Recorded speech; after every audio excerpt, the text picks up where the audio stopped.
Where did Eileen go? Oh, that's her feeling there. I'm sorry. Okay. I got a question, Tom. Okay. Go ahead. Should we address, you know, the emails and at least having a confidence in what the police department is doing right now? Because I'm feeling and I'm hearing a lot of, you know, pressure that is undue put on the police department without our support right now. With the lawsuit coming out in public, which we know has nothing to do with our tenure. It's something a long time ago, but because of the timing, has put the public more against the police department. And some of the comments I've seen have been horrible. And I think as a council, we should somehow make a stand or make a comment that, what Commissioner Folkman to Chief are doing should be, right on line and have been nothing but transparent. And the department, has really been, doing, not just their job, but in terms of this whole thing that's going on has represented in a very positive way. Because I don't want the morale of the police department and in the public being clashed here when it's unfair. I mean, everybody got those emails, the 200 form emails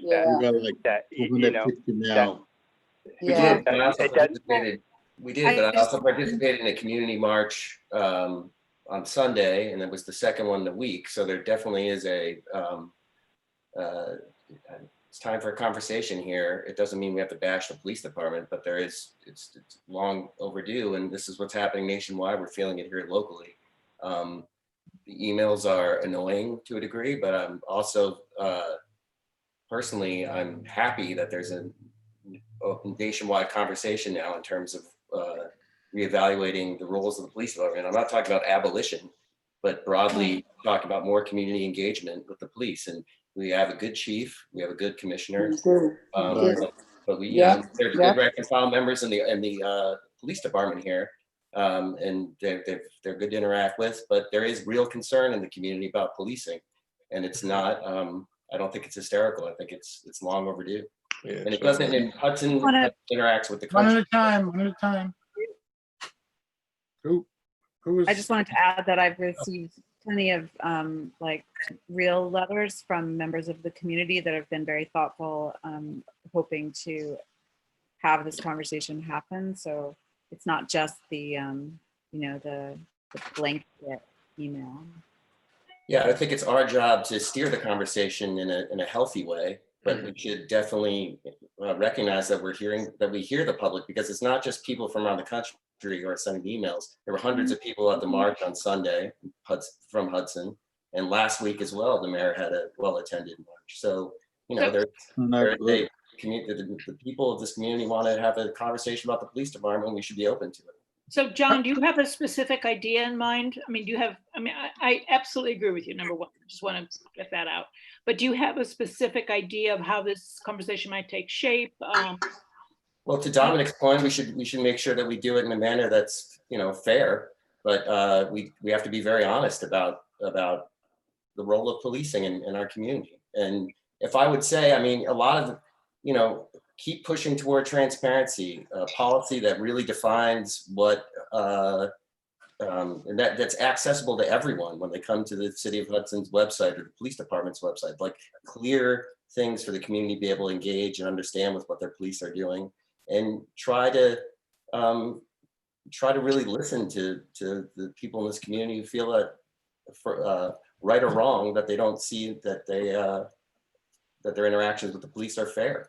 So, it's a delicate conversation, but we have to have it. And I've invited. Oh, sorry, John. I've invited people. And a lot of it, we're not going to know. It's going to be constructed out of our conversation. So that's all I can say.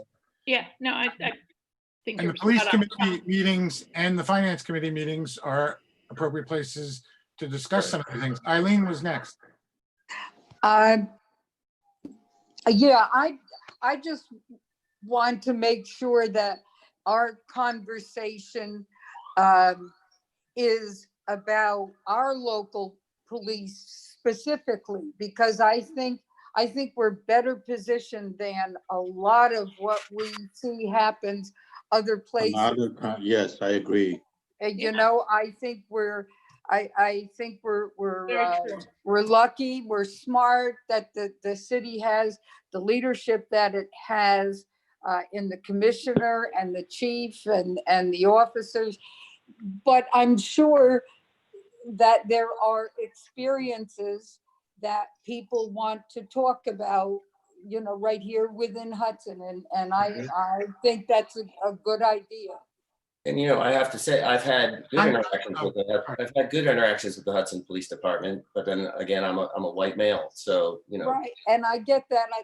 That's why I said there are other people who have an experience to describe, and I want to hear it. I think Malachi- also the Oh, sorry, conversation. hold on. Malachi's up next. Okay. No, I totally agree. You know, just some real dialogue is actually definitely needed right now. You know, just I mean, from the core, from with the police department, let's open it up. Everything, you know, finances. You know, took police the whole 9 yards. You know, I think it's time. You know, it's. I think the police department is doing a fantastic job. But you know, I think we really need to assess everything and just see necessaries and just find out, you know, just where we standing right now. You know. I want to give whatever you call a shout out to Jane, who has been talking with Heather to get a more accurate sense of what is the budgetary issue. Because some of you probably know, I've been trying to figure this out for 3 years now, because the actual line of the police budget does not represent all the money spent on the police. But Jane's been working on that, and that's a great job, and we'll have more figures about that. I think Rebecca was next. Oh, I was actually just going to say something like the conversation has to be about the budget as well as everything else. Yep, oh, that- definitely, that's definitely. involved. I think we really want to talk not only about the budget, but about how the budget is formed and what the constraints are, because it's not just about the money. It's not just, I mean, and the money is a way big number, but we also have to, I think, be really upfront and really share with our constituents how that happens and what the constraints are. I mean, there's some real issues, and they can't be, you know, Right. it's just much more nuanced and complicated, frankly, than we've got this budget and we should be doing something different with it. So I'd like to talk about how we start to make that conversation happen, because I'm sensing that we're all in agreement that it has to happen. So what does it look like? Well, we could either have a special meeting dedicated to the whole thing, or, as I said earlier, just start with finance committee and police committee. I mean, anybody can attend those and ask questions. Open it up to everybody. Yeah. And secondly, I have to disagree with Dominic a little bit. I think the current litigation does kind of coincide with what's going on, because when the police are being looked at, it's kind of interesting that they pursue such litigation at this time. You know, I mean, But no, but now that's not, Tom, I don't think that's fair. That litigation preceded all of what has happened. it It's does and it doesn't, unfortunate. but it is a comment about what are the police willing to do in a time when police everywhere are being examined, and suddenly we're being hit for potentially $1 million.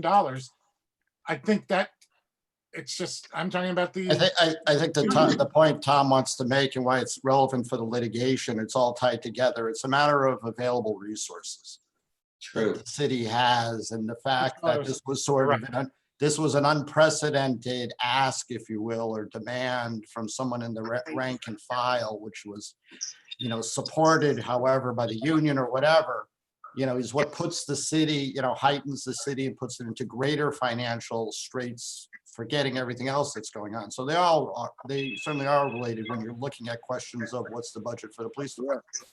Right, but I don't think that was an active pursuit.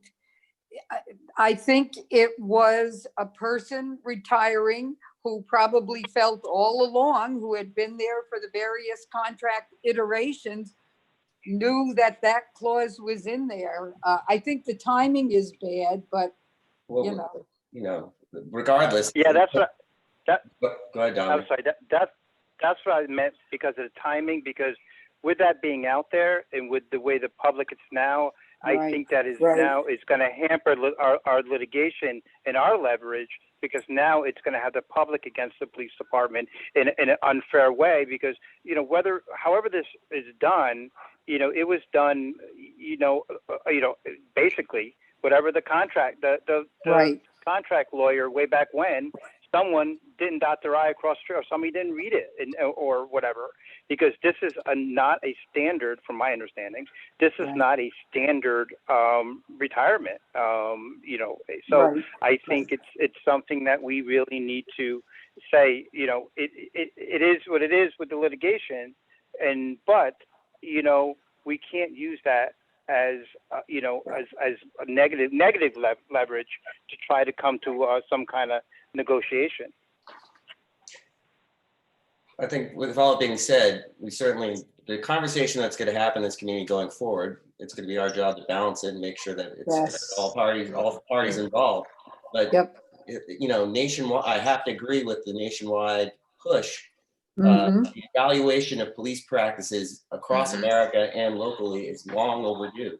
And it's not to bash rank and file members of the police department per se here. It's just to reestablish it's time for us to have a very healthy and important conversation about the role of the police in our community. Right. Taking in the fact that we have a very responsive police chief, a good new police commissioner is great, and good members on the force. It should be a healthy conversation, and the community has a lot to say. Absolutely. So- Anybody else? Yeah, Who's that? Oh, Jane. Unmute yourself, Jane. Unmute yourself. sorry, I think I know. So maybe not so much before the finance committee, but before the police committee, which is towards the end of the month. I think we want to give some thought about how that meeting might be structured. So there is a presentation, perhaps the commissioner has an opportunity to address what will no doubt be a very full meeting. The chief has a chance to address kind of what's going on, and how we facilitate a conversation. But I think it would be naive of us to go in just thinking willy-nilly, this is just going to be a police committee meeting, because it's going to be. Right. Police I committee- can see Dewan's already fretting, having to run Good this. luck, Dewan. No, don't, oh no, Dewan, we've got your back. That's not a problem. Yeah, But I thank you, thank you. there should be some structure to it, and we should give some thought to how it's gonna roll, because if not, it could be just, excuse the expression, a shit show. Yes. Yeah, I understand. I think it's a good idea. We should do that. Yeah. Be happy to talk to you offline about it. Yes, committee members should work Right. with Dewan, help him on this. Okay. Because we're gonna have to do something about social distancing. I haven't gone through these 100 days just to pack in a room on a hot summer night. I think we have to figure out, we've got plenty of venues around here. We've got empty schools upstairs at the Opera House, the Firehouse. We can do this and let it open up into open street, close 7th Street down if we do it at the Firehouse. But I don't I think hope- we're talking about a public meeting, like an in-person meeting, are we? No, I No. didn't think so. No, A that's Zoom not- meeting, Zoom meeting. We are talking A about Zoom Zoom, meeting. yes. yeah. Yeah, we're A not gonna do Zoom like open public meeting because it's not, Right. the rules and regulations, Yeah. you're not gonna be safe. I We meant just have to- well attended in a Zoom way, Yeah. not in in a Zoom way. in And person. that's just Yeah. a question of, Can I ask a question hold on, just and about, that's a question of just managing who comes in. I Yeah. mean, if we set up the rules very carefully ahead of time, that people have to identify themselves, no more, other than Dominic and Shershaw, phone numbers are not good enough, because there will be people who try to crash this meeting. Mhm. So, Okay, I didn't realize we were talking online. Good, thank you. What's the Rebecca, I think, was next. Thank you. What's the process for people citizens to join committees? Just like, They're willing to, I mean, they can, I don't know, No. why do you ask now? You mean attend, you It's attend. It's something a that voting member. No, she means. We've join. actually What? had people become sort of committee, non-voting committee members. Right. It really doesn't matter anymore, because that was really sort of a gesture to allow certain people to kind of sit inside the chamber during committee meetings. It doesn't really have any, anything beyond that I can think of, because they can't vote. No, right, no voting. Well, I mean, it is a little different if somebody is formally, even if they're non-voting, if they're consistently participating in the conversation and Sure. has. Not a whatever. problem. So yeah, is there like a process for that, or are people just, People offer to do it, and we make a decision whether, the committee decides whether they would like to invite them on. And like I say, in normal times, it just means they sit inside the gate rather than outside. Okay. okay. Anything else for tonight? Calvin, did you want to say something? I thought you had your hand up before. No?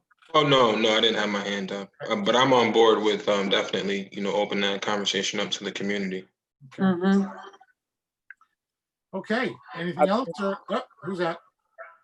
Oh, that was me. I was just saying, even though we, we respect our officers on a local level, it needs to be uncomfortable. Some things need to be uncomfortable, because we really can't just, come at this, at an angle that is gonna, just not really open up a real dialogue. That's what we need. So I think, I hear a lot of people saying, not to make it a difficult conversation, but maybe it need to be. I think even, starting from,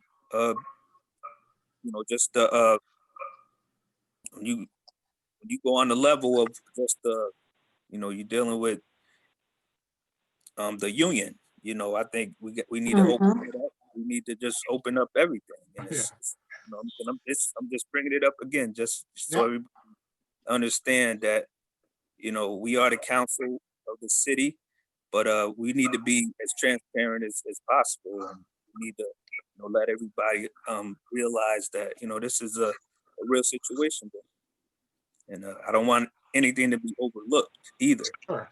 I think that's important. May I suggest that maybe, this is just an idea, that members of the council talk to the chief and maybe schedule a ride along with one of the officers and kind of see how the interactions are, see how things are, and just kind of just, get a feel for what that in that role. And then you can also ask your questions to the officers and whoever the interactions are for the day, and for an honest dialogue. Actually, I'm not sure that, a ride along is fine, and asking them questions is fine, but I don't think that really advances the kind of conversation we're talking about here. Before we go on, let me just say, the chief and the commissioner spoke at the event 2 weeks ago. And if you can see the video of that, I think you'll find that they did much to advance this conversation. The commissioner's letter, of course, did also. And the commissioner came to the last youth meeting where he also made it clear that he is willing to advance this conversation. So I'm not sure, of course you should, if you want to go for a ride along, that's a fine thing, but I don't think you really should be just discussing these kind of bigger issues with individual officers. I'm not sure that's a good idea. But it's up to you. You can do whatever you want, of course, but I don't think that'll really advance the kind of conversation we are talking about. Tom, are you in favor of having both the commissioner and the chief speak at the Right on. police meeting? Oh, yeah, they do it normally. Yeah, I know they do. Yeah. Oh, yeah, absolutely. This is the special, Yeah, no, right. Just to continue what they've kind of been saying right, other places. Yeah. right. And fielding Right. questions. They're both happy to do it. Great. Tom, speaking of the youth committee, what happened to the youth committee? I tried to get on and Yeah. everything was, we couldn't get on. It was a wrong ID or everything, we just Post couldn't, was and it on wasn't another on the radio. call. Yeah, yeah. Yeah. I don't know. It was a slight technical problem, I think, because what happened was when Nick sent out the invitation, he sent out a email, what do you call that? An email chain, whatever? An email, I don't know what the phrase is, but an email that went back to the old meeting. So some people were trying to get into the old Yep. meeting Yep. rather than the new one. Yep. So we'll make sure that Exactly. doesn't happen next time. Oh, Right. okay. I got you. Yeah, it was there was no, yeah, I was locked out too. And I figured I had to go back to the page to figure out what had happened Right. and then figured it out. as well. I had to figure it out what happened. Oh, yeah, Malachi too, right? Yeah. Okay, anything else? So isn't there an ancient curse that says, may you live in interesting times? Yeah, I've always heard it's a Chinese curse, but that might be, I didn't want to say that. That was the council president. well, no, I'm not. You live in interesting times, Yeah. Took the bait, buddy. as we do currently, without a doubt. Yep. Anything else? No. Okay, do I have a motion to adjourn? I'll make a motion to adjourn. I hope you all are doing well and being safe. Likewise, Thanks, Dominic. You You too. too, Dominic. All of us. So I have a motion and a second. All in favor, please say aye. Please. All right. Anybody opposed? Okay, thank you all. All right. Good See you night. next week, and we'll have more talk. Bye. Bye. Bye.